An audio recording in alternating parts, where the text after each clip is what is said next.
আমি যতদিন বেঁচে থাকবো আমি কুকাজ করব না, অবৈধ কোনো কাজ করব না। আমি আল্লাহকে হাজির নাজির জেনে এত দূর এসেছি। আল্লাহ আমাকে কোথাও কখনো আমাকে হতাশ করেন নাই। তাই আমার দ্বারা কুকর্ম হবে না, আমি কুকর্ম করব না। কেউ ভুলে হয়তো করাবার চেষ্টা করতে পারে, কিন্তু আমি যে মুহূর্তে বুঝতে পারবো সেই মুহূর্তে আমি পিছিয়ে আসবো এবং ওর জন্য আমি ক্ষমা প্রার্থনা করব। আমি কিন্তু শেখ হাসিনাকেও ক্ষমা প্রার্থনা করতে বলেছিলাম। টাঙ্গাইল প্রেস ক্লাবে আমি কথাটা বলেছিলাম। আমি সর্বদলীয় সম্মেলন ডাকতে বলেছিলাম তাকে, তিনি সর্বদলীয় সম্মেলন ডাকেন নাই। তিনি ডেকেছিলেন ব্যবসায়ীরা তারস্বরে বলেছিল আমরা আপনার সঙ্গে আছি, আমি তো আছি। আমি গত মঙ্গলবারের একটা লেখায় আমি লিখেছিলাম, ওরা ভুল বলেনি, ওরা সত্য বলেছে। যতক্ষণ মাননীয় প্রধানমন্ত্রী শেখ হাসিনা প্রধানমন্ত্রী থাকবেন ততক্ষণ এরা জীবন পাত করবে, পাশে থাকবে। কিন্তু যে মুহূর্তে প্রধানমন্ত্রী থাকবেন না সেই মুহূর্তে তারা সাথে থাকবে না। আজকে এটাই সত্য। সেই জন্যে বলছি যে আমি আশা করব এই সরকার বঙ্গবন্ধুর বাড়িতে কারা আগুন দিয়েছে তদন্ত করবে, সুষ্ঠু তদন্ত করে এর বিচার করবেন, এবং এর সঠিক বিচার না করলে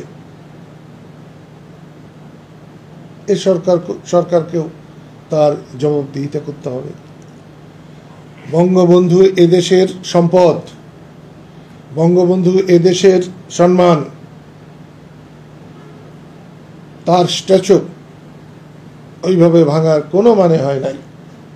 এটা যদি আন্দোলনকারীরা ভেঙে থাকেন, আন্দোলনের পক্ষের লোকেরা ভেঙে থাকেন, তাহলে তাদেরকে জবাবদিহি করতে হবে।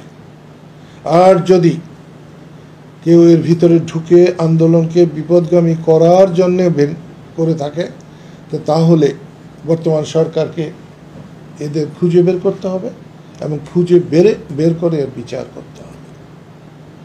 আমি আর তেমন কথা বাড়াতে চাই না। সামনে 15ই আগস্ট, বঙ্গবন্ধু জাতির শ্রেষ্ঠ সন্তান।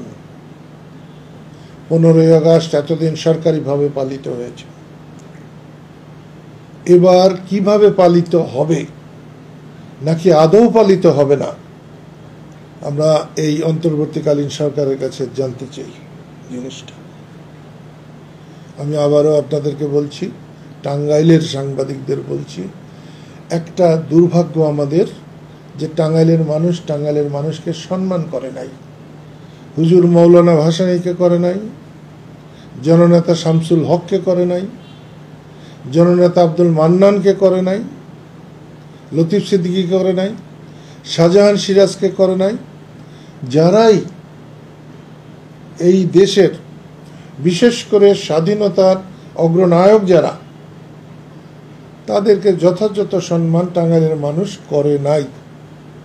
সাংবাদিকরাও তাদের তুলে ধরার চেষ্টা করে নাই। আমি অনুরোধ করব যে কোনো রকম রিজার্ভেশন না রেখে, মনের মধ্যে কোনো হিংসা না রেখে, টাঙ্গাইলকে তুলে ধরার জন্যে টাঙ্গাইলের সাংবাদিকদের আমি বলবো যে তারা যেন ভিতরে কোনো রকম দূরভিসন্ধি না রেখে এক মন এক প্রাণ হয়ে টাঙ্গাইলকে রিপ্রেজেন্ট করেন, টাঙ্গাইলকে তুলে ধরেন। আসলে সত্যিকার অর্থে আমি আওয়ামী লীগ করি না, আমি বঙ্গবন্ধুর আদর্শের একজন কর্মী। আমি সেদিন প্রেস ক্লাবে বলেছি যে আমার বড় ভাই লতিফ সিদ্দিকী যখন বক্তৃতা করতেন হাত পাও নেড়ে, আমি তখন পিছনের কাতার থেকে ভয়ে কাঁপতাম, আমার পায়ে পায়ে বাড়ি লাগত। আর মনে হতো কখনো কখনো যে আমরা কিন্তু একই মায়ের সন্তান, একজনের অত সাহস আর আমার কিচ্ছু নাই। এইভাবেই আমি ছাত্র আন্দোলনে এসেছিলাম। ধীরে ধীরে আন্দোলনে আসার কারণে লতিফ ভাইয়ের মধ্য দিয়ে আমরা বঙ্গবন্ধুকে আমি পেয়েছিলাম।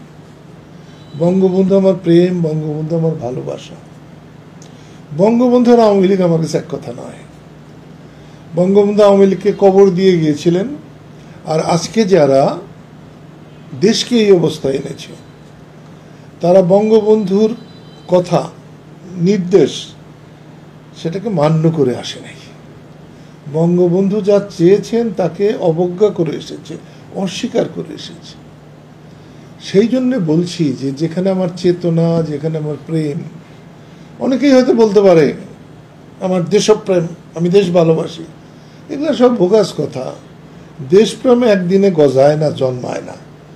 দেশপ্রেম ধীরে ধীরে দেশপ্রেম হয়,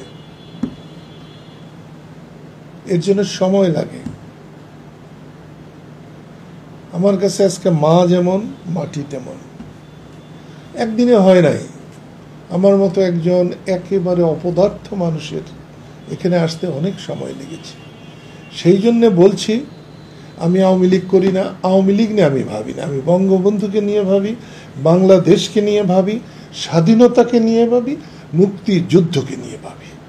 শেখ হাসিনা এখন ক্ষমতা হারা হয়েছে।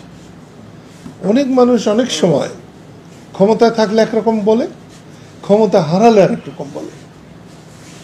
আমি অত্যন্ত দৃঢ়তার সাথে বলতে পারি, পবিত্রতার সাথে বলতে পারি, আমি ক্ষমতা পাওয়া, ক্ষমতা হারানো, এটাকে আমি বিবেচনা করে কথা বলি না।